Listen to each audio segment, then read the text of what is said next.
The first question we have to ask is, what is the difference between side hustling and a job? In a job, you're paid for the work you do. In a side hustle, you attempt to be paid for the work you do. But you don't have to deal with Tony from sales anymore. You claim that the rules and regulations of your job lower your productivity, whereas the lack of rules and regulations in your side hustle keep you from producing anything. Doing a side hustle will empty your soul and drain you of your passion, contrasting it with a job, which empties your soul and drains you of your passion, but you get paid. Side hustles are generally hobbies that are being monetized. As long as there is a demand for it, you can monetize it. And if there isn't a demand for you sitting on your ass playing games, try growing boobs and sitting in a hot tub. That usually does the trick for me. On the internet, there is demand for anything, as long as there is skill, passion, or cleavage. Monetizing art and hobbies may have Marx rolling in his grave, but no one wants to clean toilets, Marx. If everyone's equal, who's doing that? It's a flawed system, buddy. So side hustle is a hobby? What's the difference? Many things. They're different words, thus used to describe different concepts. A hobby is a pastime for fun, and a side hustle is part-time work to provide you with supplementary wages. Then how is it cool to side hustle? How did saying, "Look at me, I'm unsatisfied with my choice of vocation and have to work a second job to make ends meet," become hip and or rad? People make it sound cool, but have you ever worked before? No matter what the work is, I want to be doing something else. The work could be lying on a couch all day. As soon as I'm being paid for it, I want to quit. The truth behind side hustling's surge to prominence becomes evident after looking at this graph of usage of the word over time. Gay marriage. It's easy to hate side hustling because you can tell that even the word thinks it's cool. Its arrogant prick energy entirely justifies this bullying. It used to be such a decent word. Married to bustle and living a jolly life. Until in the 80s they split because everyone was doing the hustle, and the hustle got chlamydia. Now the word's a prick. It added a silent T to scare away dyslexic children and a side dash in front of it, like a 50-year-old man buying a motorbike, a visible sign of crisis. It is a fact that you're not finishing anything you prefix with side dash. Just ask my side hoe. I have no issue with someone starting a side hustle. Just call it a part-time job and stop glorifying it. Because driving an Uber isn't a side hustle, Emmanuel. It's a job, no matter how much Uber refuses to pay into your pension. So take that side hustler out of your Instagram bio and replace it with where you grew up and your age from 3 years ago like everyone else. Nobody cares what your side hustle is. Is it possible to have a hobby anymore without exploiting it for money? The human race has discovered, documented, and podcasted on almost everything in the known universe. You could do something because you enjoy it, but if you made a podcast on it, you could have 10 views, a like from your mum, and a monthly subscription cost to a hosting website. And then you're just a few steps away from fame, fortune, and finally getting to pretend James Corden is hilarious on his talk show. Next, people will be trying to make money out of wanking.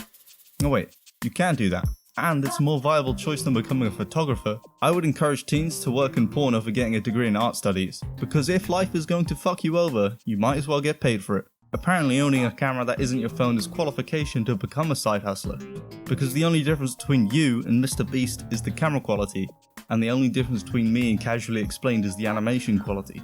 Some of the photos produced by teenagers on their DSLR cameras can cure PTSD.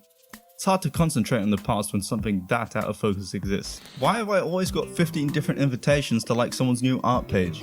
Why can't these people just stick to posting the stuff I don't want to see on their page and not make another separate feed that I also have to ignore? But the bigger problem with side hustling is the hustle culture, or influencer lifestyle many of these people choose to follow. This lifestyle includes acting superior all the time, pretending to be rich, and taking 30 minutes every day to journal what they're thankful for. Which is mad. Maybe on the first day there's enough to be thankful for, but on the fourth day you're really stretching it. In the end it feels more of an activity you do only to tell other people you did it. Like internships or volunteer work. I may be sounding paranoid, but a bunch of people dressed head to toe in white persuading other people to join their cult and thinking they're better than everyone else is not my cup of tea. I shouldn't complain though, because at least these people are putting effort into looking good. On TikTok it's just a video with a guy pointing upwards, effectively portraying outside the thoughts they're having inside, an empty void. The concept of side hustling is so up itself that some people make a side hustle out of telling other people how to side hustle.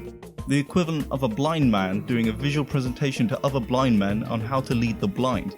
These people are missing the point. If they won the lottery, they'd make a blog about the tactics they used to win the lottery. Besides telling someone to work harder, is there any advice that can be spread so generally and still be effective? The advice for a part-time gardener wanting to go pro is not the same for a part-time serial killer looking to take on more clients. They pretend like there's some secret to succeeding, but if the difference between Jeff Bezos and the bum who sleeps in my bed is a top 10 best ways to succeed list from WatchMojo, then both me, WatchMojo, and 3.1 million other people would be doing a lot better for ourselves. Turns out you just have to smile more. Hey, where'd all the poverty go? But I guess if you're a teacher, you wouldn't know about the tips to success. Not that teaching isn't rewarding, it's just not as rewarding as having the money to adopt a whole classroom full of children and have them work in your sweatshop. Back in the day, hustlers just hustled. They didn't have to make a big hoo-ha about it.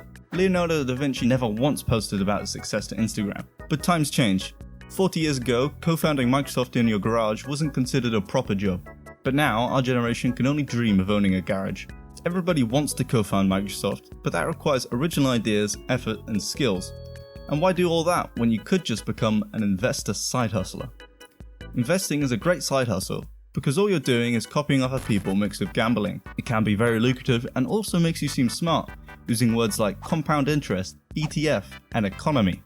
Investing is all about achieving passive income, a magical term floated around the internet, as if it's something you can sign up for to receive money for no reason. Upon investing smartly, and working out that 4% of £100 every year means you have £4 of passive income for food and rent, you will discover that there's this thing called risk that magically raises profit. This sets off a chain reaction, inevitably leading to becoming a crypto investor. We all know that crypto is gambling with extra steps, like TikTok is porn with extra steps. Boomers are just too confused by the whole thing to cancel it. There are people who've studied economics for decades and created machines to work models that predict behavior, allowing for a slight edge in investment decision making. But you're putting all your savings on Cumcoin because you got an insider tip from the most upvoted post on Wall Street Bets saying that it was going to the moon next Elon Musk. Side hustling's not all bad news. With Patreon and OnlyFans, women have it now much easier than 30 years ago. Imagine in the 90s trying to get thousands of men to send you money in the mail for photos of you dressed as Bowsette. It would be a logistical nightmare, and the postage alone would be catastrophic. But now it's just 3 clicks away. If we could be making money by posting dick pics to groups of loyal, horny people, literally all of us would be doing it. Many of us are doing it for free, at the risk of being arrested. You wonder where all the money is coming from. Do you know anyone who uses Fiverr outside of YouTube? Or anyone who donates to Patreon or OnlyFans? Maybe that's what all the Russian bots are doing when they aren't rigging elections or inviting me for sexy fun time WhatsApp groups. The purchasing decision between the infinite catalogue of a Disney Plus or Netflix versus some guy who will let you watch his YouTube video a day early once a month is not a logically hard one to make. But how side hustlers can afford to live the way they do is a great mystery that only side hustlers themselves and their parents know. All I know is that if you like this video, you should like it. So I have a metric for the likeage of the video. Perhaps you had some thoughts that came into your head. If so, don't be afraid to let loose in the comment section. While you're down there, maybe you could subscribe or watch something else. See you next time.